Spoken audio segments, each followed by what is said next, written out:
Alhamdulillah, Alhamdulillahi wa kafa wa salamun ala ibadihi alladhina istafa. My dear respected brothers, sisters, audience everywhere, welcome back to another episode of Inspirational Deen Talks. This is one of our lives that we're doing. We haven't had one in a long time. May Allah subhanahu wa ta'ala accept it. I've been asked a lot by many young people, many of the congregation as well, and I've held off for a long time in giving the nikah bayan that has been always in demand. The reason being is because of my own condition that I've gone through. That's one of the main reasons. But another reason is that Allah subhanahu wa ta'ala, He has to put it inside of you. When you want to speak about something, Allah has to, I don't believe that you can just get up and you can just give a lecture.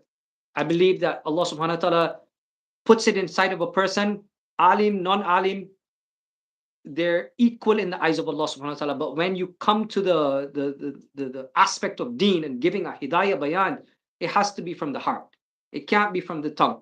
Because Allah subhanahu wa ta'ala, His Nabi sallallahu our Nabi, His Nabi has said that the person who speaks a lot and he does not at all have intention from his heart.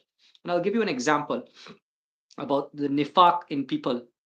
That today we get young people that will speak a lot. This example that was given was that once a while back, a gentleman, he brought his son to a sheikh and he said, please tell my child to not eat candy anymore. He said, sure, no problem. No candy. But come back after 30 days. So the brother told the sheikh, why are you going to make me come back after 30 days? He said, just do what I said. Come back after 30 days. So he went, he came back after 30 days. After he came back, he told the little boy, come here, I want to talk to you. And he explained to him the harms of eating candy. The thing is that we don't understand is that the Buzurg told the father, you know why I told you to come back after 30 days? Is because for the first 30 days and before that you came, I was eating candy myself. It's not easy for me to tell your son, don't eat cotton candy, don't eat sweet things while my pantry is full. You have to have the akhlaq inside of you. So may Allah subhanahu wa ta'ala accept this as well. I don't want to go far off of topic. This topic of nikah, in this day and age, how do we handle it? A lot of young people, a lot of people don't want to get married anymore. Why? It's such a beautiful thing. Sunnah of Rasulullah sallallahu alaihi wasallam. In Ibn Majah, one of the authentic ahadith kitabs amongst the Sihah Sitta, Rasulullah sallallahu alaihi wasallam has quoted to say, "An-nikahu min sunnati, faman lam ya'mal bi sunnati falaysa minni." That nikah is from amongst my sunnah, and those that don't act upon it, they're not from amongst me. But today, look at the ummah of Rasulullah sallallahu alaihi wasallam. We as the ummah of Rasulullah sallallahu alaihi wasallam, how are we taking this sunnah? I have students that I met when I used to teach them in 2004, and I ran into them. They would tell me, Sheikh, I don't plan to get married. I would ask them, nikah ho gaya, shadi ho gayi. Some of them would straight out say, I'm not interested in that. Because obviously they see what is happening in the society. Myself, I'm divorced. But that has nothing to do with the reason of why we don't make nikah. So whenever the children would tell me, Sheikh, look at your condition. I said, yeah, I'm one condition. You're not always going to get that one person right away. Sometimes you don't hit gold on the first strike in the ground. You try again. People that are looking for diamonds, looking for gold. When I was in South Africa, in what do you call it? The mines that are there. And if you go to Kimberley, it's a town, Kimberley. If you Google it, there's a big hole in the middle of Kimberley where the diamonds that you see here, De Beers, the company, Debores, De Beers, that company mined all of the diamonds from that place. When we went Jamaat there, when we were teenagers, and I was in Darloom, we were looking for diamonds on the ground. Diamonds can't just be found. You have to look for them. You have to dig the ground properly. There's an art to finding diamonds. There's an art to finding gold. So, alhamdulillah, to find your spouse in this dunya is an art too. But when you're young, there's so much to talk about in this topic. First of all, let's go into the pressure of parents. The pressure of the culture is so strong on our young people, they feel the need not to get married. Two, the culture era that we're living in, 2025, this time that we're living in, what do young people feel the need? That I need to first have XYZ amount of money, success, so much, etc., accumulate, get a house. By that time, you've already passed your age for when you could have gotten married. The right age, according to many and ulama, are when you are in your young, because you can grow older with your spouse. And yes, when you're young, a lot of people, they're filled with emotion. In this era that we're living in, it is a thing that where people cannot understand that nikah is not about one person being over the next. The ayat of the Quran, a lot of people will quote, I don't want to say the wrong ayat. الرجال قوامون على النساء بما فضل الله بعضهم على بعض وبما أنفقوا من أموالهم فالصالحات قانتات حافظات للغيب بما حفظ الله واللاتي تخافون نشوزهن فعظوهن واهجرني في المضاجع وأضربوهن فإن أطعنكم فلا تبغوا عليهن sabila. Inna Allah kana aliman kabira. In the first part of this ayat, is very important that ar-rijalu qawwamun al-nisa. Men are the caregivers for women. As men have been provisioned by Allah subhanahu wa ta'ala all over women and tasked with the supporting them financially. My dear brothers and sisters, when you are about to get married to someone, first of all, in this time that we're living in, you sit and you discuss the things that you will need to get around. Sunnah of Rasulullah over being foolish. Nabi Sallallahu never said be foolish. Nabi Sallallahu said be sharp. A mu'min does not foolishly do things. When you're getting ready, for any female sisters that are listening, for any young person that's listening in, for people that are divorced and listening in, when you're ready to make nikah and your heart is telling you, Bismillah, I'm ready. At that time, when you start looking, first, as I've always said, make sure that you're reading tahajjud every day. Ask from Allah subhanahu wa ta'ala the nusrat of Allah. Ya Allah, you help me. Allah will help you. We are written with our spouses in Jannah. The name is written. Now, today, a lot of people, they will get married when they're young. They will date maybe for 5, 6, 7 years. You do the mangni. What do you call it? Before you get married, you get that you put the rings on and that you're booked for each other, right? And they date, they carry on dating, or haram dating itself. Sorry for the noise of the heater. And a lot of people, they will carry on living haram lifestyle. My dear brothers and sisters, first of all, I want us to understand something. Nobody is perfect, A, B, but no religion has said is allowed today. Neither Christianity, neither Judaism, neither Islam. Dating ruins your life because zina is being committed. When we assume that I need to get to know someone, so I go out with them, and my dear brothers, at the end of the day, if we understand that what is happening when we, as young people, if we go out with a girl and we sit there and we think that we're doing the right thing, when you're not married before, you're not a married person, and you're going out with a girl, your third party that is joining you for this occasion is shaitan. Now you come home and you tell your parents, I'm in love, right? Okay, no problem. Love marriage. Me and this person we've talked about everything. We're happy, etc. MashaAllah. Why is it a lot of times you see people get married, dating maybe 5, 6, 7, 10 years. Finally, they decide to get married. And right after they make nikah, 1 month, 6 months, less than a year, they have talaq, divorce.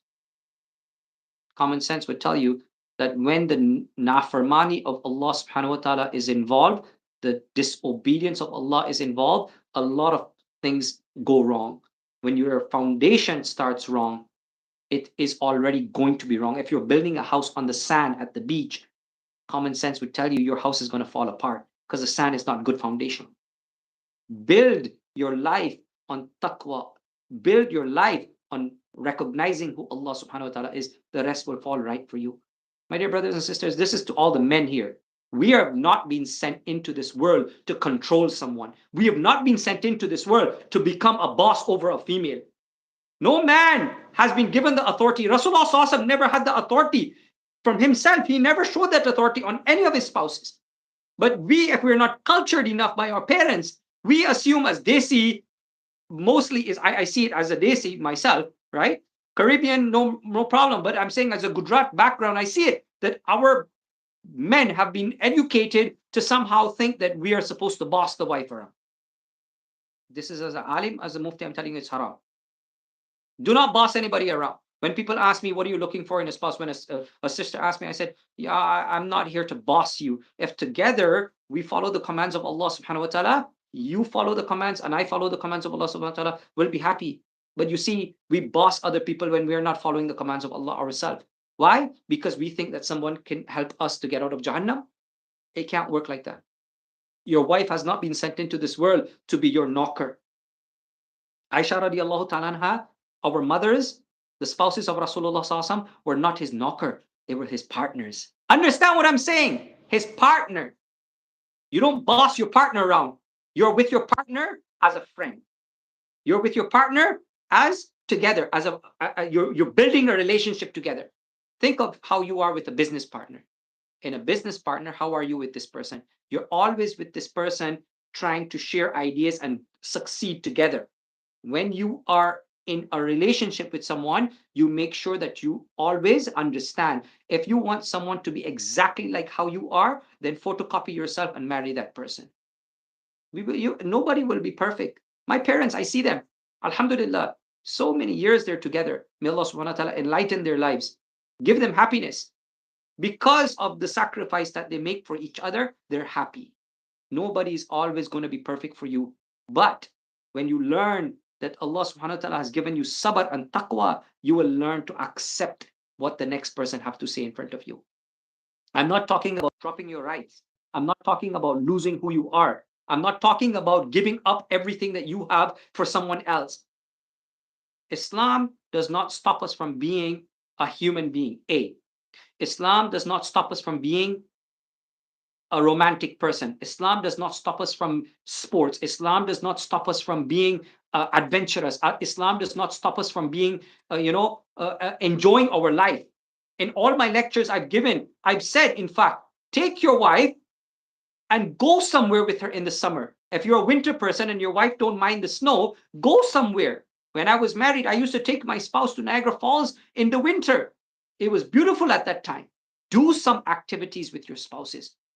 But all we know is work, control, bringing home the money for the spouse and the children. My dear brothers, Allah subhanahu wa ta'ala has written the rosy for you. Believe in the taqwa of Allah subhanahu wa ta'ala. When you wake up for tahajjud every single day, Allah will give you rosy from unknown sources. Yes, you do a little bit effort. But today, to get away from our wife, we use the excuse of work all day long. Then how is the muhabbat supposed to pass from husband to wife? You have to spend time with your spouse at home. And being lovey-dovey with your spouse over lovey-dovey with another woman, this is more recommended. It's haram to be lovey-dovey with somebody else. But today we look at every other woman, we want them. But the spouse who has devoted her time to you at home, what do? We show her an appreciation. Ye kisi ki beti hai. This is somebody's daughter. This is somebody's child. This is somebody's niece. Treat that person with respect. Allah will give you respect. Don't ask for respect. Allah is mu'azzaz. He will give you that izzat. وَتُعِزُّ مَن تَشَاءُ وَتُذِلُّ مَن تَشَاءُ. Allah gives you the izzat. So in the ayat, الرِّجَالُ قَوَّامُونَ عَلَى النِّسَاءِ, think what is recommended. That yes, as a man, if you're being given the authority over a female to bring the sustenance for her, and you have the authority over her, what authority? What is that authority? Allah's authority on top of us. What is that authority? How do we manage to break the commands of Allah every single day, and Allah does not punish us. So if your spouse is not a great person, there's this app for brothers and sisters that are looking to get married. I'm not advertising them and I'm not affiliated with them. Yes, I I recommend sometimes to young people, look, I know it's hard in this era to get married because the old school way of meeting, or a lot of young people don't want to marry their cousins anymore, etc. There's this two things I'll mention. There's this famous joke. The man told his son, the son came to the father and said, I'm ready to get married, but I'm going to marry any girl I want. And the father said, don't worry, don't worry. No argument from me. As long as he says, oh, here we go, here we go. He says, no. Listen to what I'm saying first. He says, as long as the girl is from this city. He says, oh, that's easy. And she's from this town that we're living in. He said, okay, that's yes. And he says, and from this certain street. He says, okay, he's narrowing down more and more. When he says, from this certain house. He says, wait a minute, Dad, that's my cousin. So he said, yes, very good choice. Let's go right now. So you see, my dear brothers and sisters, our children, I'm a father of a teenager myself. Our children don't, and myself, when I was ready for Nikah, at that time when I was 24, we don't want to marry cousins. Don't force your children. Don't force your kids to do that. But in an era when that is a hard thing for us to sit down and find out, there's an app called Muzmatch, right? So there was a sister, she said on this app in the forum, if you're getting ready to marry someone, ask the person 55 questions. I sat down myself, I said 50, I read the 55 questions, and then I said to her, I said, sister, I don't think anybody going to answer your 55 questions. She says, oh, so many Quranic ayat as proof on this and that. When a person doesn't understand, it's no point in trying to explain to them. My point being that in this era, nikah is not something that should be like fake. It should come naturally. When you and that person connect. There was a sister I had met a while back, and she said it's called magic. Yes, I believe in this. As a mufti, I believe that connection exists. When you feel that connection, you will know it. Halal connection, that is. And then talking on the phone, late hours, no need. As soon as possible. As soon as possible. We are waiting to get $1 million in our pocket so we can have a nikah. Our parents can throw a big party for us. My dear brothers and sisters, this is not the recommendation of Rasulullah Sallallahu Alaihi Wasallam. Recently, I read an article. A Syrian couple got married, and a rich family, and they threw their walima. They give all the money for their walima and all the food. They sponsored all the poor people that were being in Gaza right now. My dear brothers and sisters, we make up excuses. My dear audience, we make excuses that we don't have the money to get married. Just like when we say we don't have the money to go for Hajj. That's another story altogether, though. But when you're willing to make an effort, Allah subhanahu wa ta'ala sees the intention. Innamal a'malu bin niyat. When your intention, and you have the intention inside of you, it is from the heart to Allah subhanahu wa ta'ala. And you talk to Allah, Ya Allah, make it easy for me. Allah subhanahu wa ta'ala will make it easy for you. He will make that road open. You will find that partner. It might not be on the first try. Like I just said, you don't hit gold on the first time. In Kimberley, they dug and dug and dug. You'll find we were driving through the town and we seen the massive sinkhole. I looked in, I was shocked. Everybody that's in that town, they say, this is where the African people died for diamonds. They were forced slavery, and all the diamonds were taken out from this hole. All the diamonds women wear today, there's blood diamonds, a lot of them. So, first effort, you might not find it. Second effort, you might not find it. But don't give up hope. Life teaches us something. Life teaches us that when we fall, if you're a parent, you see when your child falls, what do? They get back up right away. They fall again, they get back up right away. Life teaches us, right? Islam teaches us as well that when you fall, being a human is the first and foremost important thing. When we were born, before we accepted the kalima, La ilaha illallah Muhammadur Rasulullah, who are you? A boy and a girl. When you came out of your mom, you were a human being. Kalima was given into you after. So being a human, Allah understands first and foremost. Adam alayhi salam, Allah subhanahu wa ta'ala created him as a human with emotions, with character inside of him.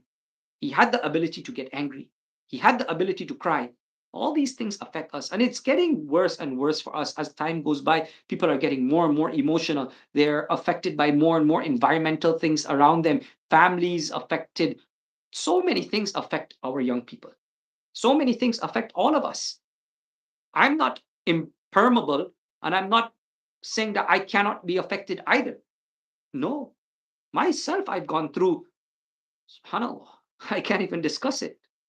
Those that know me closely, they sometimes they look at me, Mufti, man, you've gone through a lot. Yeah, I have. But I've never lost hope in my Rabb. See, Deen is like a heartbeat. It will go up and down. So when you're ready to make nikah, don't think of it as a challenge. Don't think of it as, I don't know how to do this. It's nothing to be learned. It should go with the flow. But don't let haram come in between you. Shaitan whispers into your ears, oh, let's do this, let's do that. I've heard of a couple that was getting married not too long ago, and they were doing the mangni, like the pre, like they had exchanged their vows premarital, and then a real nikah had not been done, and unfortunately, zina happened. So the brother, he came to me and he told me actually after, someone passed this message on that, Mufti, someone needs your help. I said, yeah. And then he came forward and he, obviously they always say in third party, the person wants to speak to you. And I said, no problem. We will get fuslana. Fuslana means that we slip. We will slip. Don't let shaitan fool you that it's okay. There's lots of masail to be discussed, but this is, I don't want to evolve into a bayan about masla and masail with regards to the different types of what's halal and haram between boy and girl before they get married. That's a long topic. And if you're divorced and then trying to get married again, you're in a different category, you're in a different boat altogether. I'm discussing about young people who have not been married ever yet. Bakira, virgin young man, virgin young woman, if that's such a thing that still exists. May Allah forgive me for saying it, but it is a very rare thing because our ummah, the ummah of Rasulullah has learned that chastity is not so important anymore. Why? The non-Muslims are making it just like how being of other gender neutrality is being normalized. Our young people are being taught that, oh, this is not normal. This is not normal to keep your chastity. But my dear brothers and sisters, Christianity, Judaism, and Islam all teach us that chastity does not only bring cleanliness to you, it brings the taqwa of God. It brings Allah subhanahu wa ta'ala's rahmat to you. And when you're ready to meet that one partner, Allah subhanahu wa ta'ala will put muhabbat in your heart. Don't worry. A lot of people say, yeah, but I got to fall in love first to stay with that person. Ask yourself something. I asked my mom this. I said, you met dad and you got married. You didn't know dad much. Of course, she didn't know my father at all much. He came, they got married. But my mom and dad, I could see it in their face that they're in love. MashaAllah. 30 plus years, if I'm correct. They're still together, happy. Not by force. Love is created when you take the first step in the right direction. Allah subhanahu wa ta'ala will create it for you. But we hope that we can get love first and then everything comes after.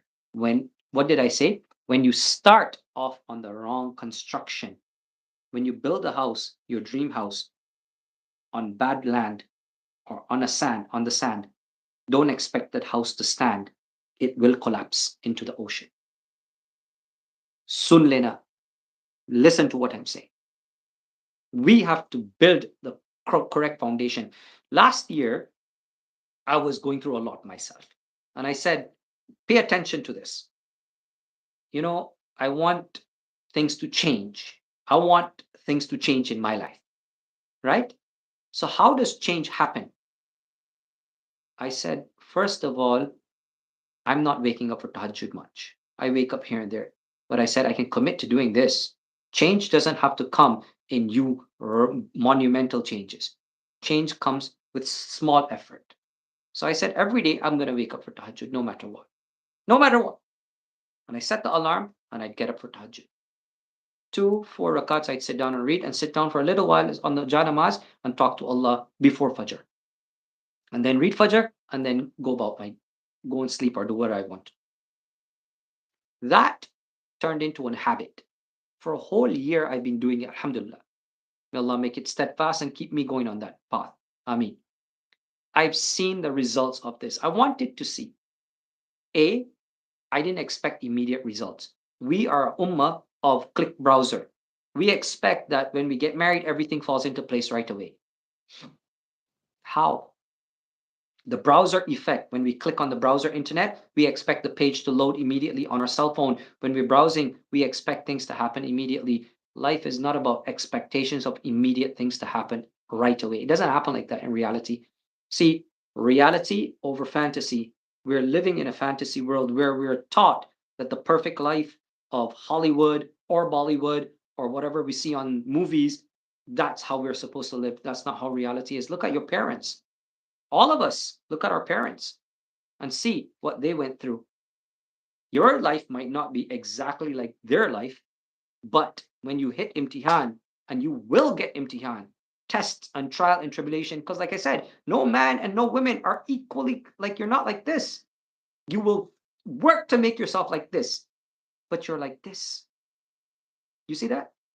Because a woman is filled with emotion. I was telling one of my kids this week in class, I said, women are the most unique creation of Allah subhanahu wa ta'ala. They're weird in the essence that they're filled with emotion.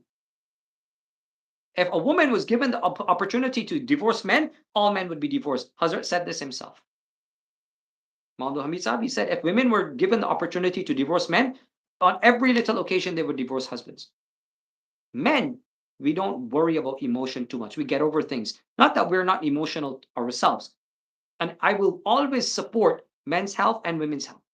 But because I'm a man, I've looked into men's health a lot because in the past, nobody has ever worried about this. Our children, they go through things, but don't let their emotion overwhelm them.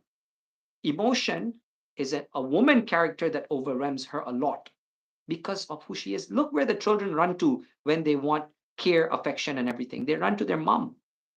Men are the qawwamuna, right? They're standing up like the tree. You have an apple tree, the tree brings shade to the family. So a man, he's supposed to be the protector. He's supposed to be the caregiver. He's supposed to be the strong person in the house. But today, unfortunately, what is happening in the ummah? There's so much that I could talk about. I don't want to delve into what is happening, what our children are being taught, and how the ummah is turning around. And my intention for this bayan today is to make us understand, don't get scared to make nikah. Don't look around you and see everybody getting divorced, and say, oh, no, I'm not getting married. Getting married, there's nothing wrong with it.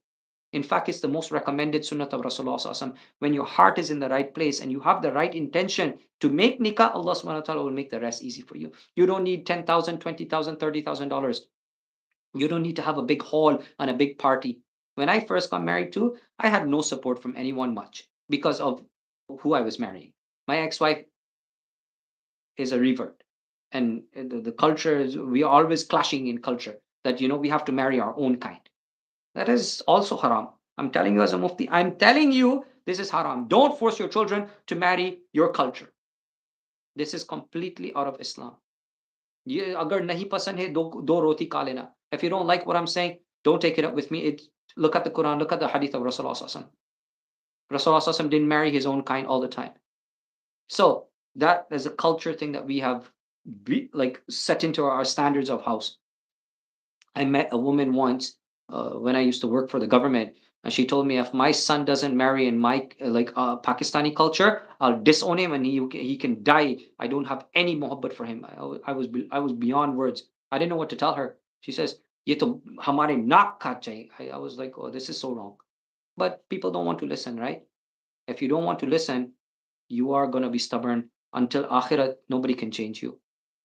But my dear brothers and sisters, Parents, if you're listening in, when your children are of the age to make nikah, or you, young person, if you're listening in, are of the age to make nikah, don't be scared. Find someone who has gone through. Sit down with your parents and talk to them.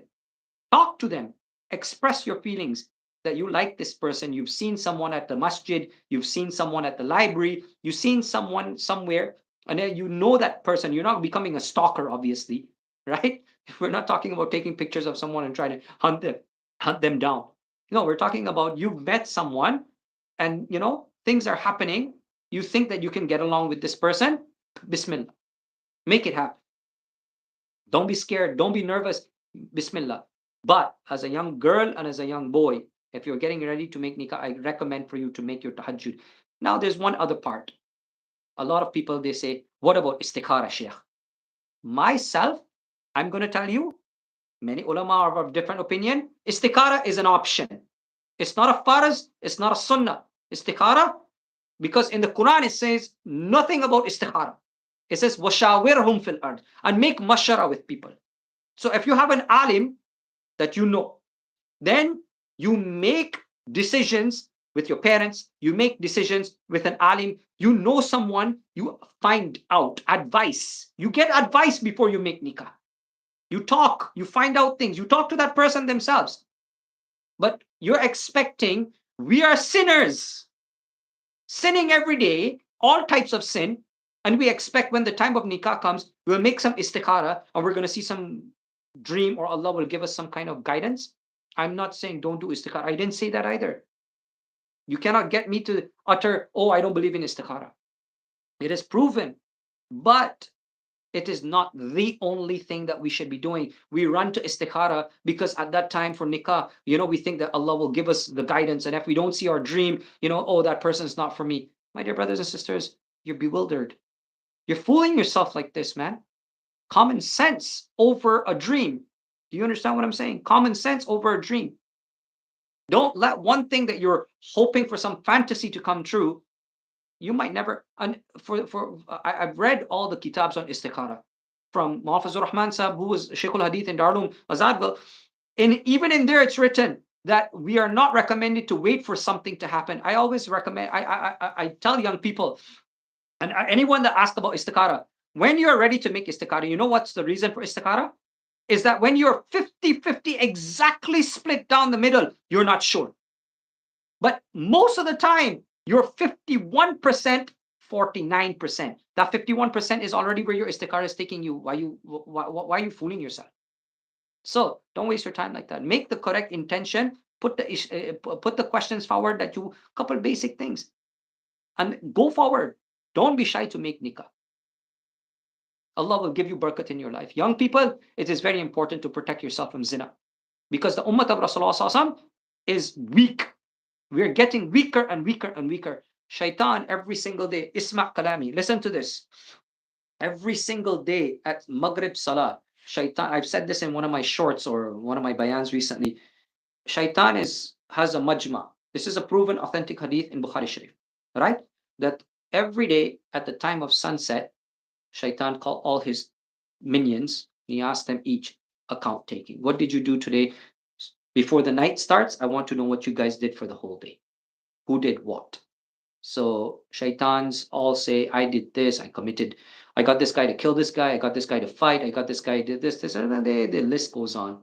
One Shaitan is sitting over there. He says, hey, you, what did you do? You haven't opened your mouth and given me any account of what you did. Tell me what you did. He said, I didn't do much actually. You know what I did? I got a husband and wife to divorce. Subhanallah. Come here, come here. He doesn't say Subhanallah himself. I'm just giving you as an example. He says, you, come here, come here. Very good job. Good job. Sit down. He gives him a crown. He says, wear this.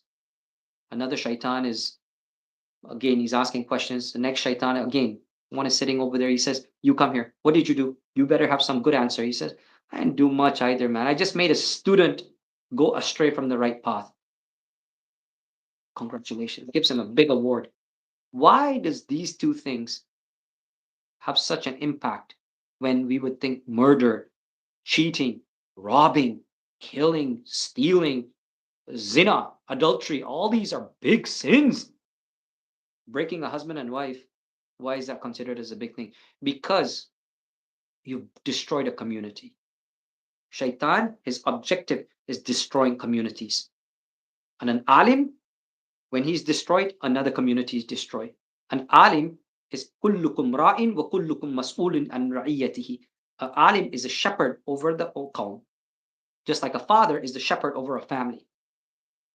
But with respect to who we are, we should know if you're going to become an engineer, you have to learn the responsibility of becoming an engineer. When you become a doctor, you learn the responsibility of being a doctor. When you become an alim, you learn the responsibility of becoming an alim. When you become a husband, learn from the akhlaq of Rasulullah sallallahu alaihi wasallam how to be a husband.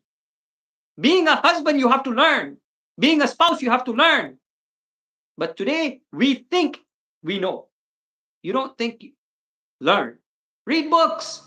Educate yourself. And sit and talk with the person that you've married. Not argue and fight. As time goes by and you start going from this to slowly the fingers opening and you start to harmoniously blend with each other, you will see that muhabbat is created in your house. I tell a lot of young people, don't tell your spouse to read salah. Don't tell your spouse to cook for you. Don't tell your spouse to do nothing. You fix your fajr. You fix your tahajjud. You fix your character. The rest Allah subhanahu wa ta'ala will do. Your spouse will automatically have muhabbat for you beyond what you can do. Allah will make that happen. Do you have yaqeen? We believe in kalima la ilaha illallah Muhammadur Rasulullah. But today our yaqeen, where is it? All these things are stemming with each other. A bicycle chain is connected to each other. So one problem will connect to the next problem, to next problem. I was giving my Friday lecture. I said, when in this dunya, we're always saying, you want to know where the problem really started? Follow the trail of money. When you want to know where the problem started, follow the trail of guna. Follow the trail of sin. Then automatically you will see, oh, right, yes. It started there. This is the result. There's nothing that you and I, man and woman that have been put into this world, we don't do without that there's consequences. 100%. We don't see the consequence right now. The guna that we do has consequences on us. The guna that we do has a consequence on our wife. Depends on how dangerous the guna is. But all guna are equal in the eyes of Allah subhanahu wa ta'ala.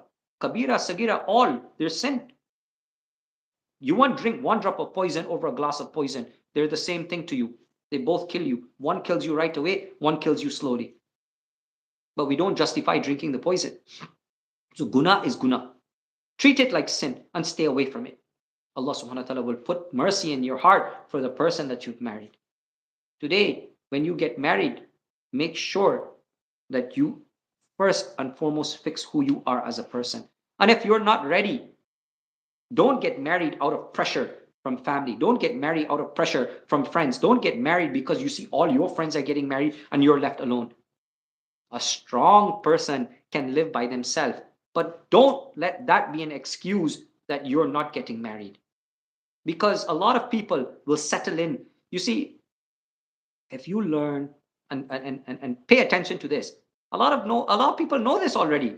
When you learn to do for yourself, 1 year, 2 year, 3 year, 5 year, 10 years pass, and you're doing for yourself well, you get adapted. Shaitan tells you, you're good. You're good, happy by yourself. What do you need somebody in your life to tell you what to do? Chores, picking up kids, etc., etc., etc. You don't need anybody. That's what Shaitan tells you. So what you have to do? Read tahajjud. Keep astaghfar on your tongue and make that effort. Nikah is an effort that comes with biryani. Nikah is an effort that comes with biryani. But if you make the effort, you might not find that dream spouse that you're looking for from Hollywood or Bollywood. But Allah will give you who is just perfect for you. He will put that muhabbat into your heart for that person. And you will grow old. Remember, looks all fade. That young look that you married, that young girl that you found, and mashallah, look at the grandmothers that you see. My grandmother, when she was old, I used to sit with her My mom used to tell me, your grandmother was very, very good looking when she was young. Because my mom saw her mom, right? All of us have to age, no matter what. And as we age, we see our hands getting wrinkles, our face getting wrinkles. That's just a natural part of life. We all have to get there. We all have to go into the qabr. Kullu nafsin dha'iqatul maut. For sure, we all have to go into the qabr. You can't go like this unless Allah is ready for you right away. So most of us, as we wrinkle and we get old in life, there's no need. If you're with the right partner, that partner will stand by you till you die. But it's the effort. Don't wait till you're 50 and 60 now to get married. What are you going to do? Massage each other's hips? Your broken back? When you're young and you're good and healthy, that's the time to make nikah. That you can do things together. You can travel together. And romance is one of the most important things. We will touch on that on another live topic, inshallah. How Rasulullah SAW used to romance his wife and how it was with the lives of the wives of Rasulullah SAW and how he lived with them. He used to walk through the market. There's, what do you call it? They say public affection. P-A? I'm not sure of the term. Public affection, PDA, public display of affection. If I'm correct, that's the term. Nobody's asking you to kiss your wife in public, especially if she's wearing niqab. Nobody's asking you to, do all like how the non-Muslims carry on. But putting your hand around your spouse or holding your spouse's hand in public, there's nothing wrong with that too. I recommend it. Don't treat your spouse like if she is the daughter of Ibrahim alayhi salam when Musa alayhi salam was coming there and she's throwing rocks to tell you in which direction to walk. You walking so far away from her. Walk next to your spouse. Show her who you are to her. Value the spouse that has given you her life. When you value each other, Allah subhanahu wa ta'ala puts barakat in that. When the dal is cooked right, it tastes good. When you make an effort to make the dal right though, you have to make that effort in the first place. So when you make an effort between you and the person that you're getting married with, Allah will make it easy for both of you. Have the tawakkul in Allah. وَمَنْ يَتَوَكَّلْ عَلَى اللَّهِ فَهُوَ حَسْبُهُ. You have to have that tawakkul. Take the first step with the right step. The right foot first must be the right, correct foot first. When you have that right foot first, that step that you're about to take after asking the certain questions. As I said, وَشَاوِرْهُمْ فِي الْأَرْضِ. It's written in the Quran. Make mashara. Ask the person the questions that are important. I'll give you one more example. On that app, one sister, she had messaged something. She had messaged me and she says, Sheikh, I'm interested. But, I have a dog and the dog is non-negotiable. I said, sorry, to me as a sheikh, I'm not having a dog in the house. If I had a big house outside with a big yard, that's another story altogether. But no, I'm not. We're in Toronto. There's zulm to keep a dog in the house anyways. Oppression. So ask the right questions so that you don't get caught with blindness of, oh, I love her. We'll work it out. We'll work it out. Don't fool yourself about that too. We'll work out what? You'll work out divorce. So to be happy, make the intention correct. Innamal a'malu binniyat. Number 2, wake up for tahajjud. Number 3, start your quest of finding that right person. If you found the right person already, then make the correct sahih niyyah to start making that nikah happen. Tell your parents as soon as possible. Don't worry. There was a student of mine. He married. He wanted to get married. Alhamdulillah, I'm very happy for him too. And he told me, I don't have much money, Sheikh, but I live with my in-laws. No problem. He's young. They're doing what they have to do. Allah will make it easy for them. Allah makes the road easy for those who takes the first step. Rasulullah sallallahu alaihi wasallam, our Nabi, when he was given this Islam, he ran home. He got scared when he saw Jibreel Islam. And he said, I don't know what's happening here. What did Allah say? Ya ayyuhal muzammil, kum fa'anzir, wa rabbaka fakabbir. Go, oh who's wrapped up in blanket, get up Get up. Go and tell people what I've told you. That you are my Nabi and I am Allah, Wahidul Qahhar. Today, have yaqeen. So get up. Do the righteous thing. Do the right thing. Go and make that first step. And then you see everything comes perfectly, like that heart forms by itself. Allah will put barakat in your life. Allah will make everything easy for you.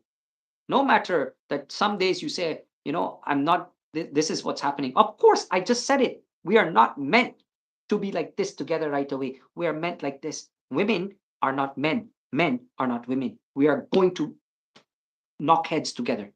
No man and woman are always together doing the same thing. Oh, yes. Otherwise, that's a photocopy. That would be bothersome. Not even siblings follow each other like that. So how do you expect your partner to just follow you fruitfully? No, instead, understand who you married, a woman. Understand who Hawa alayhi salam was. Understand the wives of Rasulullah sallallahu alaihi wasallam. As a man, when you are going through hardship in your relationship, as a man, understand who that spouse is. Learn to control yourself too. Then when you do, Allah subhanahu wa ta'ala will take you to the next level. Obviously, you have to mature as well. And if you can't handle it, find someone, find a mufti, find an alim, find a therapist, and sit down and talk. There's nothing wrong with finding therapists in today. People think of it as, below my dignity. It's especially in our Desi culture, it's below the dignity to go and find someone. But don't find just any therapist. Find the right one. 1, 2, 3. Sometimes you have to look. If you find the wrong therapist, they will destroy your life too. They will throw you in the lion's mouth, because not all therapists are also good. I'm talking from personal experience. I also have a therapist when I used to be sick a long time back. And a few therapists told me all garbage in the beginning until I found that one therapist. Just like when you might think that this spouse, finally you find the right one.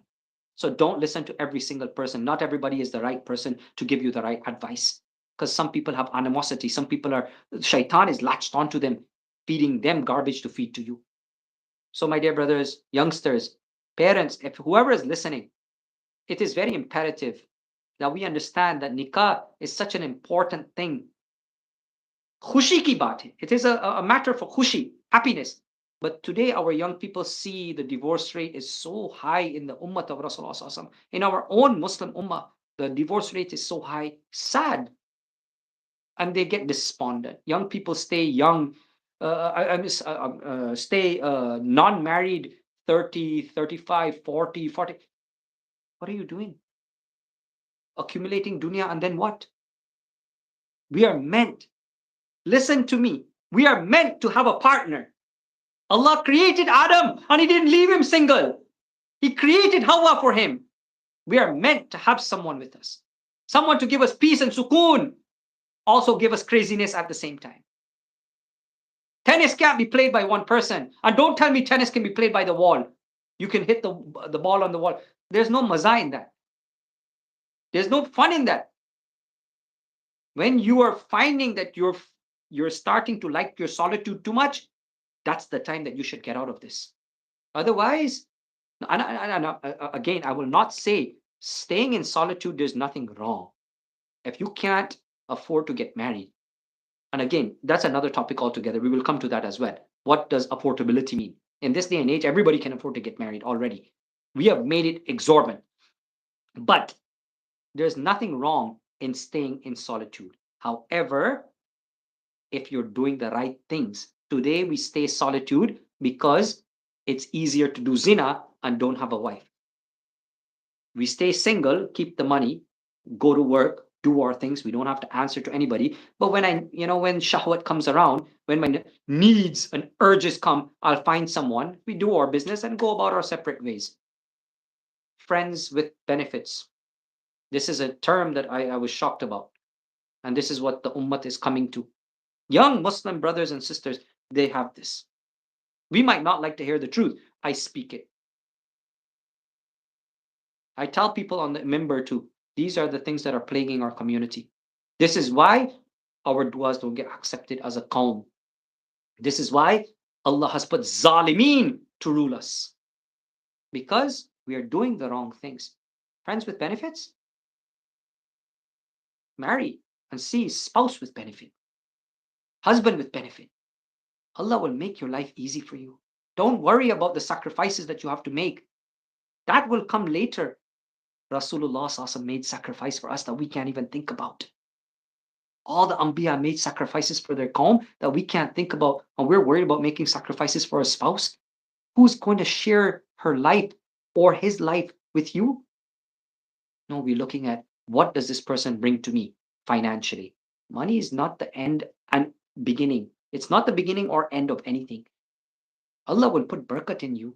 Muhabbat comes from inside.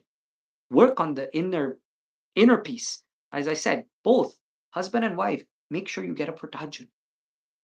Khuda is my gawah. Allah is my witness. I read 2 rakat before I sat down to talk today. I said, Ya Allah, you put it into me. What you want to say. Wake up for tahajjud. Wake up for tahajjud. Make that your ma'mul and astaghfar on your tongue. Allah will make it easy for you. Guaranteed. You will have such muhabbat in your life between you and your spouse. Your children will become obedient too. But I can only say, I can only talk. The rest you have to do. I can cook the food and present it on the table. You have to eat. May Allah subhanahu wa ta'ala accept this live bayan, and may He make it easy for the ummah of Rasulullah sallallahu alaihi wasallam, all of our young people, to make that right step, to make nikah.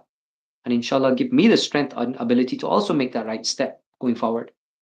For all of us, may He make it easy. Nikah is a scary topic, yes. Shouldn't be, but it has become scary due to what we're seeing around us. So may Allah make it easy for us. And if you want to talk to someone about this in detail, or you don't know how to get around, you're a young person and you don't know how to tell your parents that you've met someone, you can reach out to us in our PM, in our direct message as well, in the YouTube comments below, or you can message me directly as well. Inshallah, we are recommended to all the brothers and sisters, if you want to stay connected with our lectures, alhamdulillah, for all the different topics that I will be speaking about or have spoken about in my long bayans and shorts as well.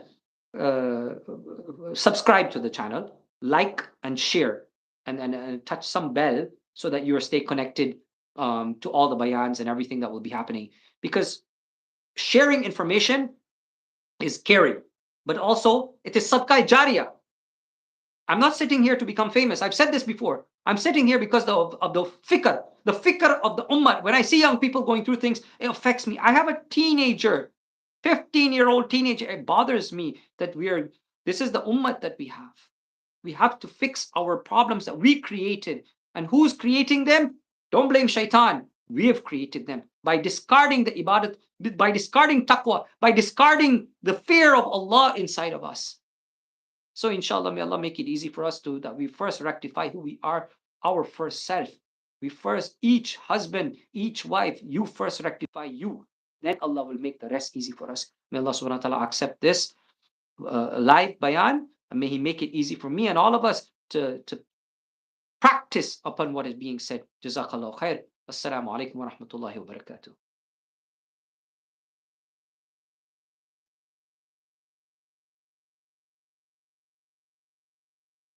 How do you stop this thing?